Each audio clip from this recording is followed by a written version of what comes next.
YCP హయాంలో Jagananna layout పేరుతో భారీగా అవినీతికి పాల్పడ్డారన్నారు మంత్రి కొల్లు రవీంద్ర. నివాస యోగ్యం లేని సముద్ర తీర భూములను కొనుగోలు చేసి పెద్ద ఎత్తున కమిషన్లు దండుకున్నారని ఆరోపించారు.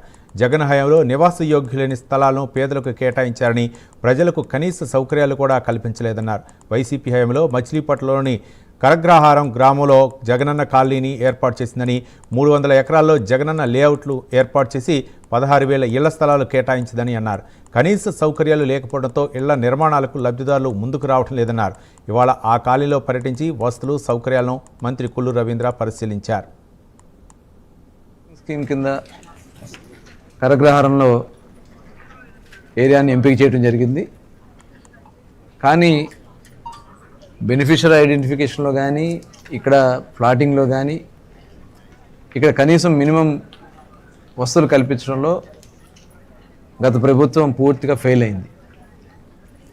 దాదాపు మనిషి లోతు డౌన్లో ఉన్నాయి. మట్టిలో కూడా స్కామ్ చేశారు. ఆ రోజున ఈ ప్రాంతంలో ఎన్ఆర్జీఎస్ కింద మట్టి తోలకం అని చెప్పి సముద్ర తీరంలో ఉన్నటువంటి మట్టి అంతా తీసుకొచ్చి ఇక్కడ పోసి బిల్లులు చేసుకున్నారు తప్ప ఎందుకు నిరుపయోగంగా చేశారు. తక్కువ మట్టి తోలి ఎక్కువ బిల్లులు చేసుకున్నారు.